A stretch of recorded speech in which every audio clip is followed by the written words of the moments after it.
Good evening dear students. Bharat selection wing coaching के YouTube channel पर मैं राकेश वर्मा एक बार फिर से आप सबका हार्दिक स्वागत करता हूं। जैसा कि आप सभी को पता है कि कल तक मेरी 31 क्लास हो चुकी है। कल एक टॉपिक पढ़ा रहे थे, उसमें आपका दिया हुआ था शायद वाक्य भेद टॉपिक चल रहा था। आज एक नया टॉपिक, वाक्य भेद एक ग्रामर का टॉपिक था, व्याकरण था उसमें, और आज एक हम वोकैब का टॉपिक शुरू करेंगे, है ना। कौन सा टॉपिक होगा? वोकैब का। तो स्टार्ट करेंगे। टॉपिक का नाम है समश्रुति भिन्नार्थक शब्द। तो आइए स्टार्ट करते हैं समश्रुति भिन्नार्थक टॉपिक। और इसमें आपको हेडिंग डालना है या श्रुति सम भिन्नार्थक, जैसा दिया होगा, श्रुति सम भिन्नार्थक शब्द। श्रुति का मतलब होता है आवाज, श्रुति का मतलब होता है आवाज, भिन्नार्थक शब्द ये दिया हुआ है टॉपिक आज का, ठीक है। अब सबसे पहली बात यहाँ पर तो पूछेगा कि इसकी परिभाषा क्या है।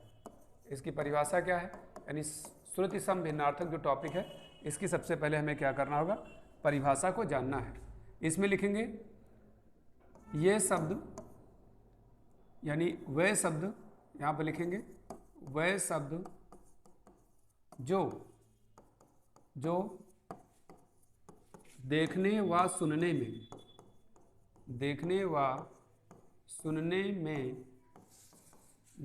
सुनने में एक समान प्रतीत होते हैं, एक समान प्रतीत होते हैं, परंतु उनके अर्थों में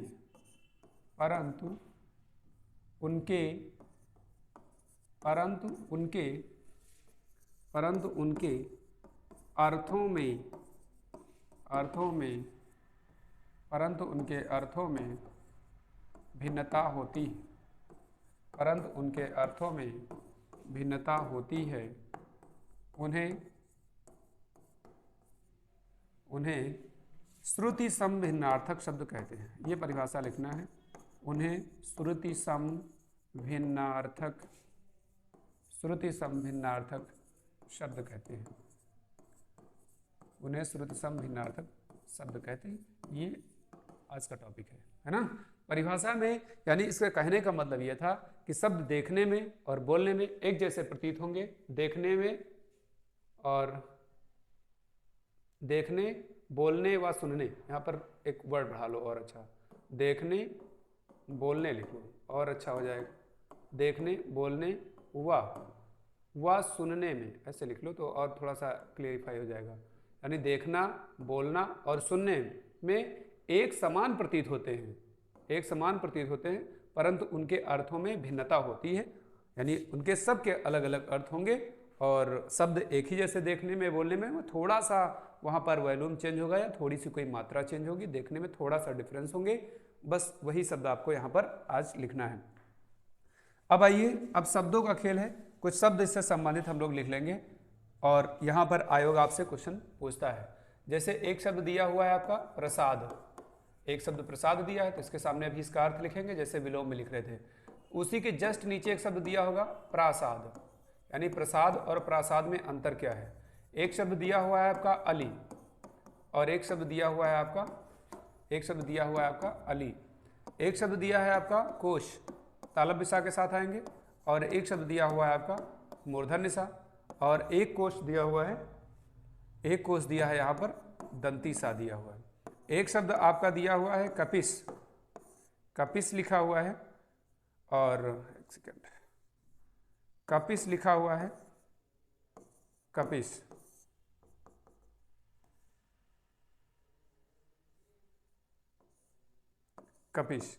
और एक शब्द लिखा हुआ है कपीस। इतने सारे शब्द लिखे हुए हैं। कुछ वर्ड और यहाँ पर लिख लेंगे। जैसे एक वर्ड लिखा हुआ है प्रदीप लिखा हुआ है, और एक वर्ड लिखा हुआ है आपका प्रतीप। एक शब्द लिखा हुआ है आपका सर, और एक शब्द लिखा हुआ है आपका सर। एक शब्द लिखा हुआ है आपका अंबुज, और एक लिखा हुआ है आपका अम्बुद, और एक लिखा हुआ है आपका अम्बुधि। ये इतने सारे शब्द दिए हुए। देखो कुछ वर्ड, लगभग 2 वर्ड इसमें ऐसे लिखे हुए हैं जो सेम हैं। अब उनके अर्थों में भिन्नता लाना है। चाहे आप कोई भी वर्ड यहाँ से संबंधित बोलेंगे, आपको लगेगा कि शब्द तो लगभग एक ही जैसे हैं, लेकिन थोड़ा सा उन सब में अंतर है। अच्छा, जैसे आपका वर्ड प्रसाद दिया है और प्रासाद दिया है, तो प्रसाद का अर्थ पहले वाला होगा, प्रासाद का अर्थ दूसरा होगा। तो प्रसाद का मतलब क्या होगा? प्रसाद का मतलब होता है, कहते हैं भगवान का प्रसाद मिला है, इसका मतलब कृपा होता है। प्रसाद का मतलब कृपा होता है। प्रासाद का मतलब पूछेगा तो प्रासाद का मतलब होता है महल। अली माने पूछेगा, अली का मतलब होता है भंवरा होता है। अली माने पूछेगा, इसका मतलब होगा सखी। कोष दिया हुआ है, कोष का मतलब होता है, यहां पर लिख लेंगे आप शब्दकोश, शब्दकोश। दूसरा वाला कोष दिया है, इसका मतलब होता है भंडार। भंडार हो या फिर वर्ड दिया होगा आपका खजाना दिया होगा। कोष दिया हुआ है ये वाला, इस कोष का मतलब होता है दूरी। कपिस एक वर्ड दिया हुआ है, इसका मतलब होता है मटमैला। कपिस का मतलब होगा मटमैला। मटमैला ऑप्शन दिया होगा, या कभी कभी भूरा ऑप्शन दिया होता है, भूरा। और इस कपीस का मतलब पूछेगा, इसका मतलब हो जाएगा आपका हनुमान हो जाएगा। क्या होगा? हनुमान। इतने सारे वर्ड दिए हुए। अब क्वेश्चन आपसे पूछेगा कपीस, कपीस और कपिस का श्रुति संभिन्नार्थक शब्द क्या होगा? तो कपिस का मतलब भूरा या मटमैला, और कपीस माने कपियों में ईस हैं जो, इसका मतलब हनुमान हो जाएगा। तो ये सारे वर्ड इतने दिए हैं। बहुत बार क्वेश्चन ये आ चुके हैं अली और अली में डिफरेंस पूछने के लिए, है ना। कपिस पूछा गया है। प्रदीप का मतलब क्या होता है? प्रदीप का मतलब होता है दीपक, और प्रतीप का मतलब पूछेगा तो इसका मतलब होता है उल्टा। सर दिया हुआ है, तालब सा दिया है, तो इसका मतलब हो जाएगा बाण। और यहाँ पर दिया है सर, सर का मतलब सरोवर या तालाब ऑप्शन में दिया होगा। उम्मीद है ज़्यादातर तालाब देते हैं, लेकिन सर और सरोवर दोनों सा सेम है, ऐसे याद रखेंगे। अंबुज, जिसमें जा लगा होगा, ये हमेशा कमल को बताएगा। दा लगा होगा, अगर कोई भी वर्ड दिया है नहीं समझ में आ रहा, दा लगा है बादल लगा दो। लास्ट में धा लिखा हुआ है, कोई शब्द अगर नहीं समझ में आ रहा है इसका भावार्थ एग्जैक्टली क्या है, 3 ऑप्शन दिए हैं। जा लगा है तो कमल, जा लगा हुआ तो इसका मतलब कमल हो जाएगा, और दा लगा है तो बादल, और धा लगा है तो समुद्र। ऐसे ध्यान रखेंगे। बहुत सारे ऐसे वर्ड होंगे जो आपकी मीनिंग याद करने में थोड़ा सा मदद करेंगे, और आयोग इन सबको कई बार पूछ भी चुका है। तो इतने सारे वर्ड मैंने अभी लिखा है, लगभग 10 वर्ड हैं यहाँ पर। इनको आप नोट कर लेंगे, एक स्क्रीनशॉट लेंगे, अपना एक नोट्स बनाते हुए चलेंगे। स्क्रीनशॉट ले लीजिए, फिर आगे वर्ड बोलें।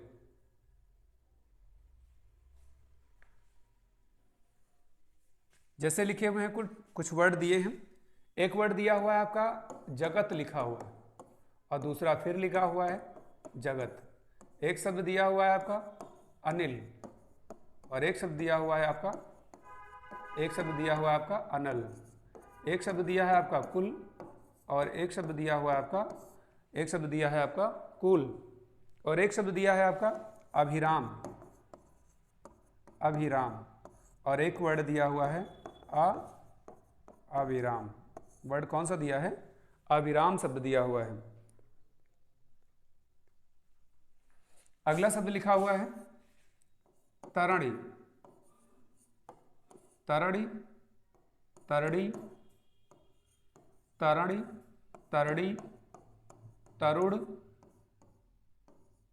और तरुड़ी, ये शब्द लिखा हुआ है।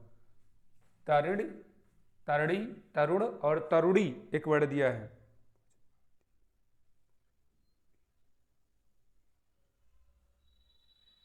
अगला लिखेंगे अंगना शब्द दिया है। अंगना, दूसरा शब्द लिखेंगे, एक चांद वाला यहां पर बिंदी रखी है, अंगना। 2 अंगना लिखे हुए हैं ना। और एक वर्ड है आपका आदि, और एक वर्ड है आपका आदि। शुरुआत तो यहां से करनी चाहिए थे, आदि का मतलब शुरुआत होता है। तो सारे शब्द लिखे हुए हैं। अब आप इन सब का भावार्थ बताइए क्या होगा, है ना। आपको जल्दी जल्दी इन सब के सामने लिखते जाना है कि कौन किसका अर्थ क्या होगा। बहुत सारे वर्ड दिए गए हैं, ऐसे वर्ड पूछता है। ये वोकैब में, पर्यायवाची में भी हो सकता है ना, कोई भी टॉपिक हो सकता है। लेकिन जब क्वेश्चन पूछेगा जगत और जगत, ऊपर वाले में हलन तो लगा है ता में, और नीचे वाले में हलन तो हटा लिया गया है। फिर तीसरा शब्द लिखा है अनिल, और चौथा लिखा है अनल। पांचवा लिखा है कुल, छठा लिखा है कूल, है ना। अभिराम, अविराम, देखने और सुनने लिखने में एक जैसे हैं परंतु उनके अर्थों में भिन्नता है। तो जगत, जगत का मतलब जहां पर हलंत लगा होगा, इस जगत का मतलब क्या हो जाएगा, जगत का मतलब संसार हो जाएगा। और इस जगत में लिखेंगे, यहां पर आपको लिखना है कुएं, कुएं का चबूतरा होता है, कुएं का चबूतरा होता है, इसका मतलब। अनिल का मतलब किसी का नाम होगा, आप याद रखेंगे, अनिल का मतलब हवा होता है। अनल का मतलब नल, नल का मतलब नल से आग बुझाई जाती है, ऐसे याद रखेंगे। कुल का मतलब, कुल का मतलब होता है, वैसे तो आप किस कुल में आप जन्मे हैं, कुल का मतलब एक वंश हो जाएगा, या कुल का मतलब संपूर्ण भी होता है। जैसे कहते हैं ना कि कुल कितना पैसा आपको मुझे पे करना है, कूल माने पूछेगा, कूल का मतलब होता है किनारा होता है, यहाँ पर हिंदी है, कूल का मतलब ठंडा होता है, वो इंग्लिश है, लेकिन आपको यहाँ पर कूल का मतलब किनारा। अभिराम का मतलब होता है अभिराम, अभिराम का मतलब होता है सुंदर, और अविराम का मतलब होता है लगातार या बिना रुके शब्द दिया होगा, इसका मतलब हो जाएगा अविराम। तरणी, एक चीज ये याद रखना है कि अगर यहाँ पर छोटी ई का मात्रा लगा है, क्या लगा हुआ है यहाँ पर, छोटी ई का मात्रा लगा हुआ है, अगर ये छोटी का मात्रा मैंने लगाया है, इसको कट करके थोड़ा सही कर दें, ये दिया हुआ है, ऐसे लिखेंगे,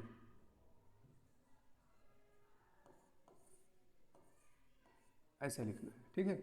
अड़ा में छोटी का मात्रा जोड़ना है, तो तरणी में अगर छोटी का मात्रा दिया है तो यहाँ पर इसका मतलब लिख लेंगे सूर्य होता है। ऐसे ध्यान रखेंगे कि ये छोटी का मात्रा ऐसे इधर का लगा है, सूर्य में भी तो ऐसे लगा है, ऐसे ध्यान रखेंगे, थोड़ा सा याद रहेगा। तरड़ी, यहाँ बड़ी का मात्रा दिया है, इसका मतलब नाव या नौका शब्द दिया होगा। तरुण का मतलब होता है नव युवक, जैसे देखा होगा नाम रखते हैं तरुण, तरुणी का मतलब हो जाएगा युवती हो जाएगा, एक यंग लेडी जिसको बोलते हैं।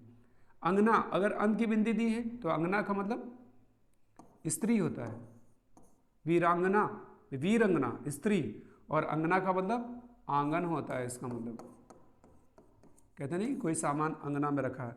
आदि का मतलब होता है लत, लत दिया होगा या फिर दिया होगा अभ्यस्त, अभ्यस्त, अभ्यस्त शब्द दिया है। और आदि का मतलब पूछेगा तो आदि का मतलब हो जाएगा प्रारंभ, ये शब्द दिया हुआ है। इतने सारे शब्द फिर लिख लेंगे, ये मोस्ट इंपॉर्टेंट वर्ड है, बहुत बार एग्जाम में आए हुए हैं, तो लिख लेंगे कि स्क्रीनशॉट इसका बढ़िया से ले लेंगे, और फिर आगे जो बचे हुए हैं मैं उनको लिखाना शुरू करूं।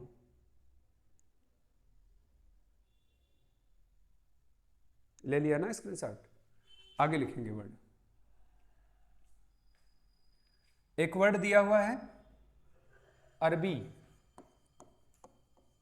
अरबी शब्द दिया है, और एक वर्ड दिया हुआ है आपका अरबी, एक दिया है शब्द आपका आकार, और एक शब्द दिया हुआ है आपका आकर, एक शब्द दिया है आपका आसन, और एक शब्द दिया है आपका आसन्न, और एक शब्द दिया है आपका असन।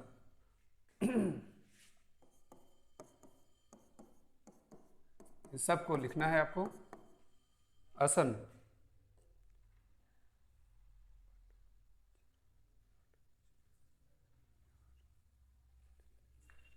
अगला लिखेंगे पट, पट, चिर, चीर, निहार, और निहार, जुड़ा, और एक लिखना है जुड़ा, ये सारे शब्द लिख लेना है। पट का मतलब दरवाजा होता है, हाँ ठीक, पट। इतने सारे शब्द दिए हैं, चेंज करो भाई, सारे चेंज करना है।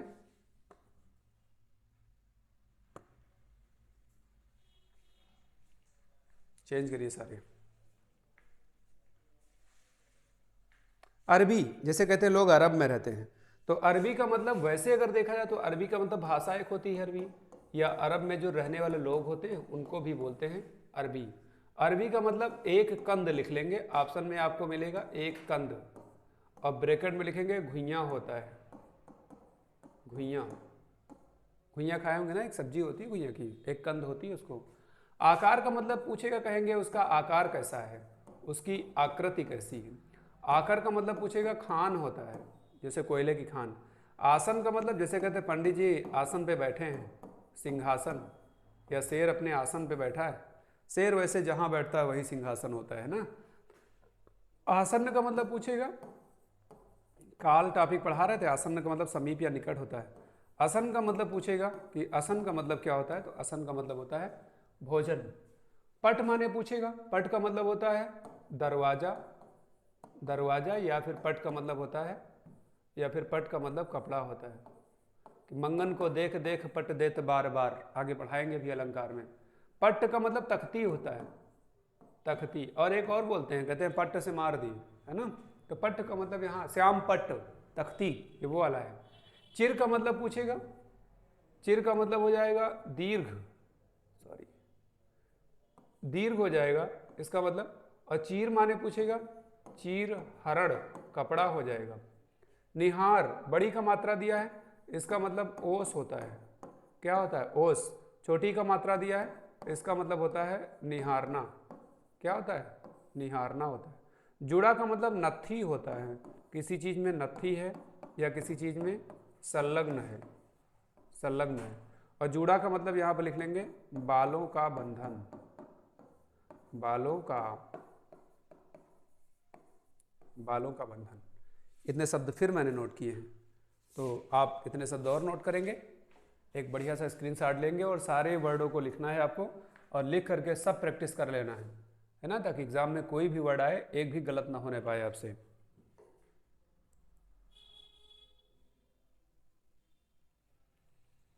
लिख लेंगे जितने भी वर्ड लगे लिखे हुए हैं, और एक स्क्रीनशॉट ले लेंगे। अगर कोई क्वेश्चन छूट रहा है तो उसको आप स्क्रीनशॉट के थ्रू अपने नोट्स में बनाते चलेंगे। अगला शब्द लिखना है आपको। अगला शब्द दिया हुआ है आपका नीर। नीर शब्द दिया हुआ है, एक शब्द दिया हुआ है नीरा, और एक शब्द दिया हुआ है आपका नीड़। नीर, नीरा, और एक शब्द दिया हुआ है आपका नंदी, और एक शब्द दिया हुआ है आपका नांदी। नंदी और नांदी।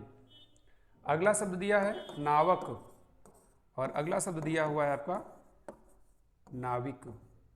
नावक और नाविक। अगला लिखेंगे, अगला शब्द दिया है कौशल। कौशल, कौशल, कपिला, कपिल,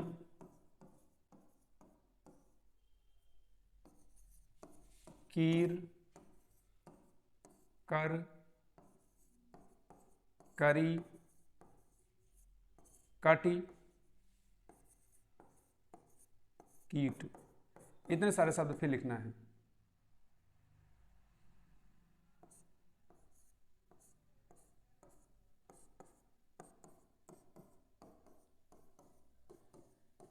लिखो भाई, सारे शब्दों का अर्थ बताओ।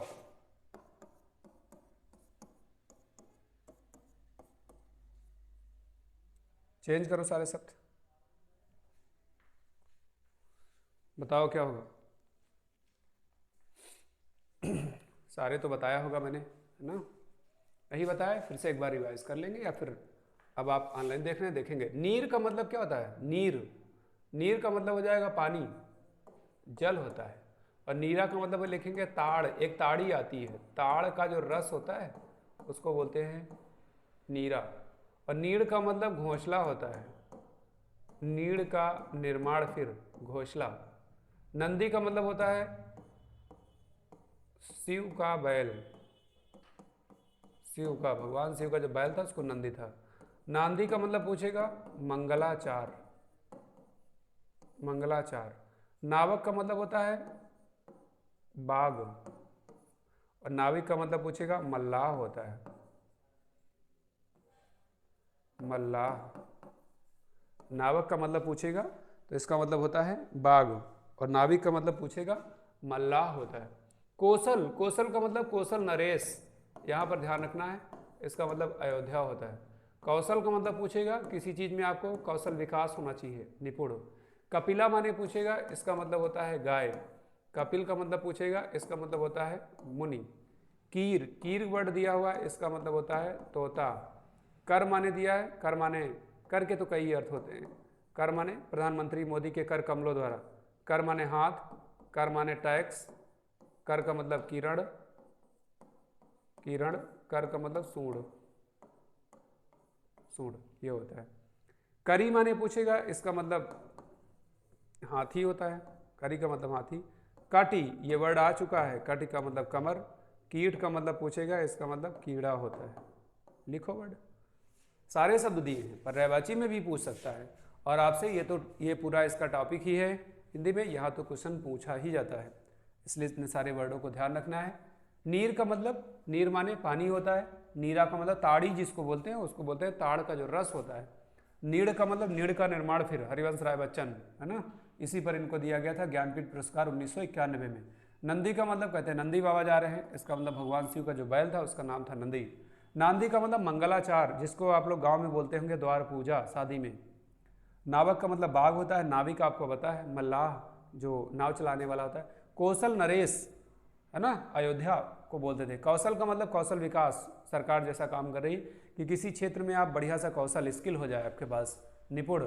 कपिला का मतलब कपिला पशुआ आहार, है ना कि कपिला, कपिला पशुआ आहार, तो कपिला का मतलब गाय। कपिल का मतलब कपिल मुनि।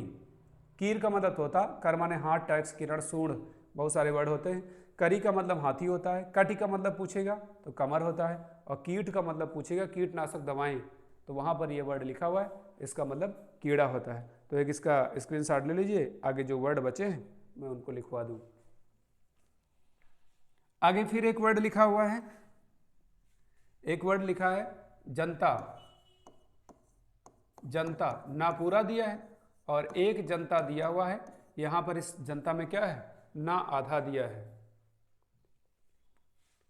एक वर्ड दिया हुआ है कृति, एक दिया है कृति। कृति, कृति, आवली, आवली, आविल।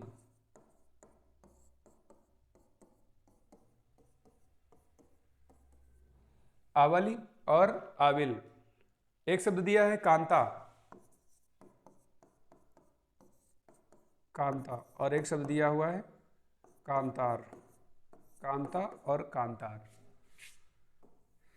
आगे कुछ वर्ड और लिखेंगे इससे संबंधित।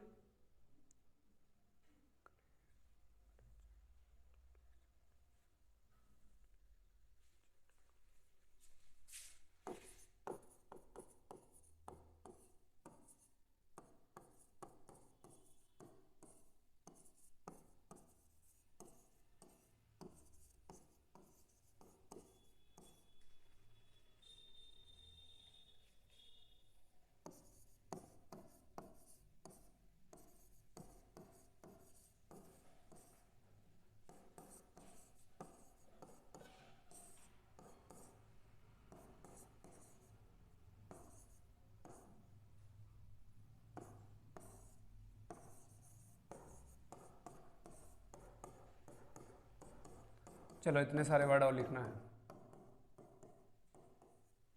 चेंज करो इन सबको भी, इतने सारे वर्ड दिए हैं।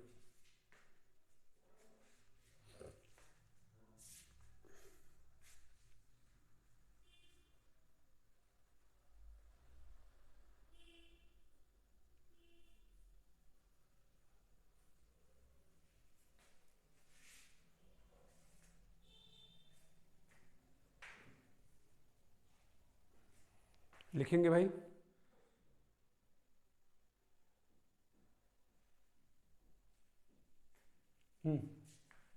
जैसे वर्ड लिखा है जनता, जनता का मतलब क्या हो जाएगा, जनता का मतलब होगा लोग, तो जनता का मतलब लोग लिखेंगे। और यहाँ पर जनता आधा ना दिया है तो इसका मतलब चक्की होता है, चक्की। कृति, कृति का मतलब रचना, कृतिकार। कृति इसका मतलब होता है निपुण, निपुण। अवली का मतलब होता है पंक्ति, पंक्ति। आविल का मतलब पूछेगा तो इसका मतलब गंदा होता है, गंदा, हाँ ठीक है। कांता का मतलब पूछेगा तो कांता का मतलब स्त्री होता है। कांतार का मतलब पूछेगा तो इसका मतलब होता है जंगल। कांतार का मतलब जंगल। क्लेश कहते हैं जीवन में बड़ा क्लेश है। क्लेश का मतलब हो जाएगा जीवन में बड़ा दुख है। कलेश का मतलब अगर पूछेगा तो इसका मतलब हो जाएगा चंद्रमा। कलेश का मतलब चंद्रमा। अर्चन, अर्चन का मतलब अर्चना दिया है। अर्चना का मतलब क्या होता है? पूजा। अर्जन का मतलब कमाना होता है, कितना पैसा आप अर्जन कर पा रहे हैं, संग्रह कर पा रहे हैं। चेटक का मतलब सेवक। चेटक का मतलब पूछेगा सेवक। चटकी का मतलब पूछेगा, चटकी का मतलब होगा जादूगर। चटकी का मतलब जादूगर। नियति, नियति का मतलब होता है भाग्य। नियत का मतलब होता है निश्चित, निश्चित। और नियत का मतलब होता है इरादा या मन की इच्छा दिया होगा, इरादा या मन की इच्छा। देखो यहाँ पर ना में छोटी का मात्रा लगा है, निश्चित में भी छोटी का मात्रा लगा है। ऐसे ध्यान रखेंगे। जब कहते हैं ना कि हमारी नियति में ही नहीं है, नियति का मतलब हमारे भाग्य में ही नहीं, नियति। यहाँ पर नियत, नियत का मतलब इरादा, मन की इच्छा है ना। कहते हैं हमारी नियत मतलब खराब नहीं थी, ऐसा सोचा नहीं था मैंने, तो इरादा हो जाएगा। हमारी नियति में ही नहीं था, इसका मतलब हमारे भाग्य में नहीं था। ना में छोटी का मात्रा लगा है, निश्चित में भी छोटी का मात्रा लगा हुआ है। चेटक का मतलब सेवक। चेटक में देखो लास्ट में का दिया है, का दिया है, यहाँ भी का दिया है। चेटक का मतलब सेवक या नौकर, दास, कुछ भी लिख। चटकी का मतलब जादूगर। अर्जन, अर्जन का मतलब आप पर मंथ कितना पैसा अर्जित कर पा रहे हैं, अर्जन। अर्जन का मतलब इकट्ठा संग्रह होता है। अर्चना, अर्चना का मतलब पूजा हो जाएगा। क्लेश, आधा का दिया तो जीवन में बड़ा क्लेश है, दुख। और अगर का पूरा दिया तो क्लेश का मतलब बड़ा क्लेश है, चंद्रमा। कांतार माने जंगल, कांता का मतलब स्त्री होता है। आविल का मतलब गंदा, अवली माने पंख, आविल माने गंदा। कृति, बड़ी का मात्रा लगा है तो निपुण होगा, छोटी का मात्रा लगा है तो इसका मतलब रचना हो जाएगा।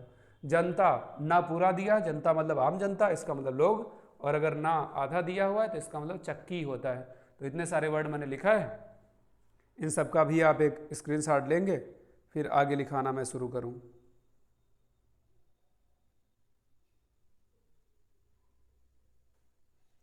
ठीक है, आगे लिखिए वर्ड।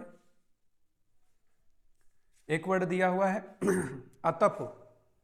एक है आतप, आतप, और एक वर्ड दिया हुआ है आपका अतप।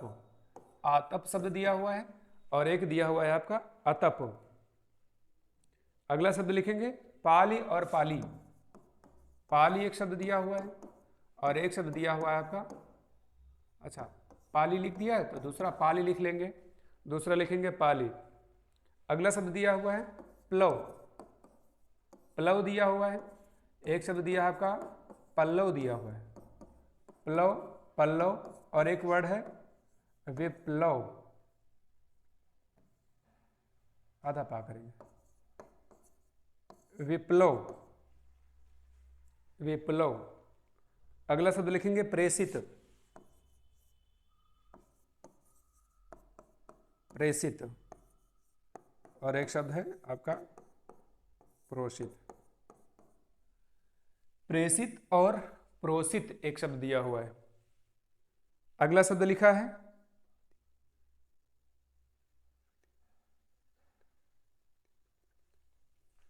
अगला शब्द दिया है वादी और एक दिया है वादी। एक दिया हुआ है सुधी और एक है आपका सुधी। एक है सुधी, सुधी, वादी, सुधी, सुधी। अगला शब्द लिखेंगे निशान। दो निशान होते हैं, निशान, सॉरी, निशान, और दूसरा दिया है आपका दंतीसा, निशान। एक में लिखा हुआ है प्रमोद, नाम सुना होगा प्रमोद, और एक दिया हुआ है प्रमाद। प्रमोद, प्रमाद, प्रमोद और प्रमाद। चलो देखो भाई, इनको भी चेंज करना है।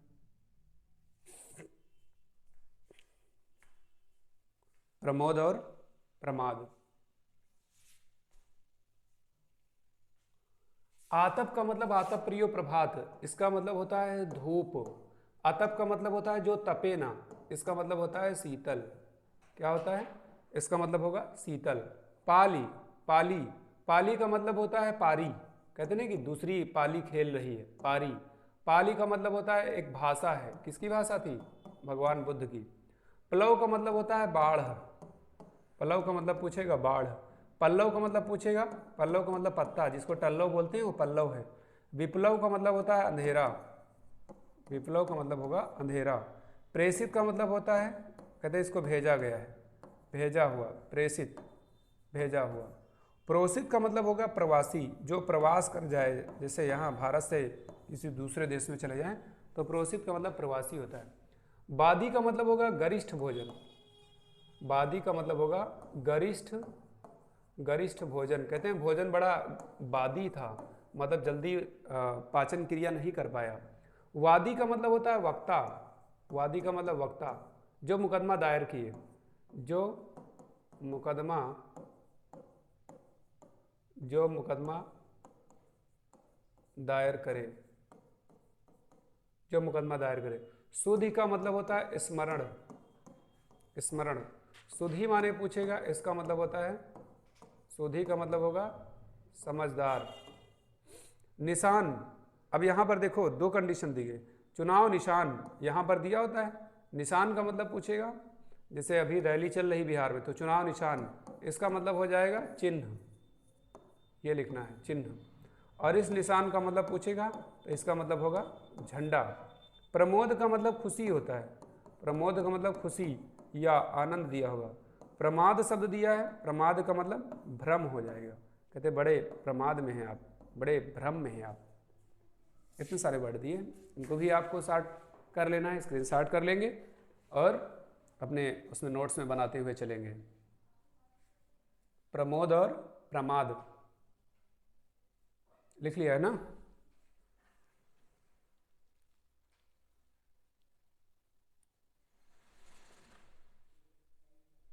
लिख लेंगे भाई, फिर आगे बोलें।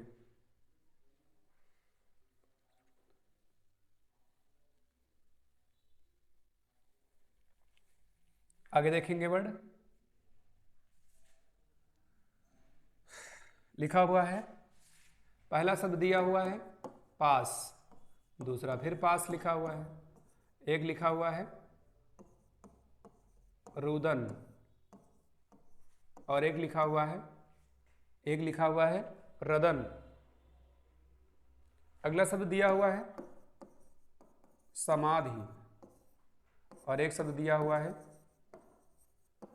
समाधि के बाद में एक शब्द दिया है समिधा, समिधा। अगला शब्द है गोत्र, गोत्र, और एक शब्द दिया है आपका गोत्रा।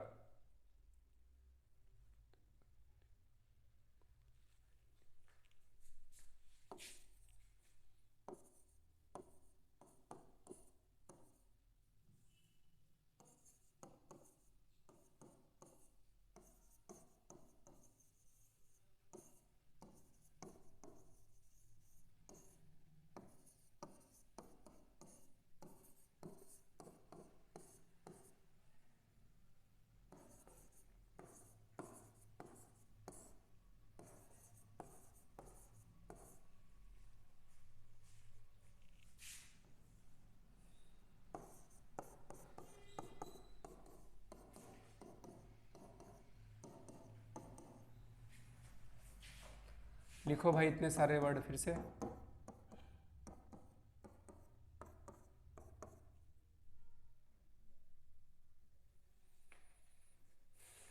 इतने सारे वर्ड दिए है ना, तो दोनों साथ में ही रखेंगे, जो जैसा पूछेगा।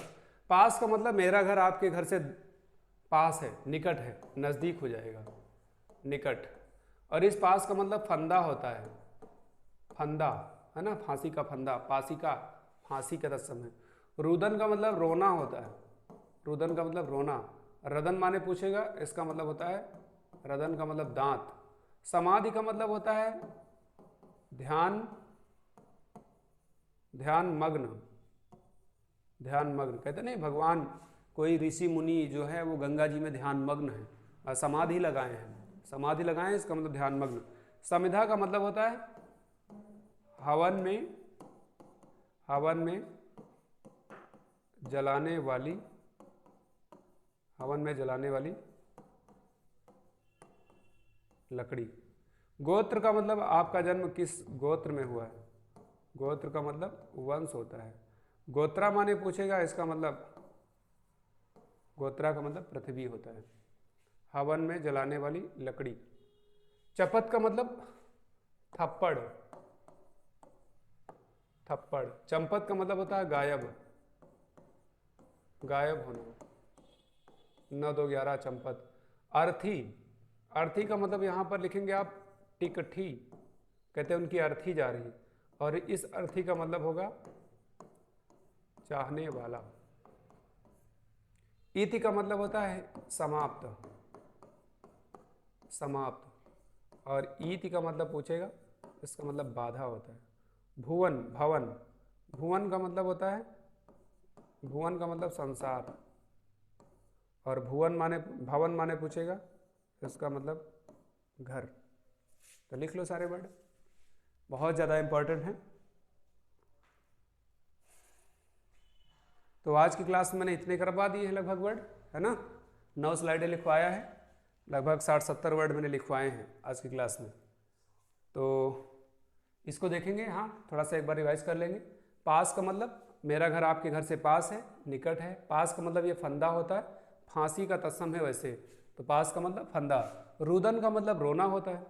रदन माने, रद माने दांत, रदन का मतलब। समाधि का मतलब जैसे आप गंगा जी में समाधि लगाए हैं। समिधा का मतलब हवन में जलाने वाली लकड़ी। पंडित जी जब हवन करवाते होंगे बोलते होंगे लाओ समिधा लाओ, इसका मतलब हवन में जलाने वाली लकड़ी। गोत्र का मतलब आपका जन्म किस गोत्र में हो, गोत्रा का मतलब पृथ्वी होता है। चपत का मतलब होता है थप्पड़, है ना, और आप चपत कर लेंगे इतना पैसा, हड़प लेना एक तरह से होता है। चंपत का मतलब गायब होना होता है। अर्थी कहते हैं उनकी अर्थी जा रही है, टिकठी, और अगर आधा रा दिया तो इसका मतलब चाहने वाला। इति का मतलब होता है समाप्त, और इति बड़ी दिया है इसका मतलब बाधा। भुवन का मतलब संसार, भवन माने घर। तो इतने कुछ इंपॉर्टेंट वर्ड आज की क्लास में लिखवाया है। कल इसी का वीडियो एक और मैं लेकर के आऊँगा, पार्ट 2 समश्रुति भिन्नार्थक। बस उम्मीद है टॉपिक समाप्त हो जाएगा। तो आज की क्लास यहीं पर समाप्त करेंगे, कल फिर मिलेंगे इसी टॉपिक में। धन्यवाद।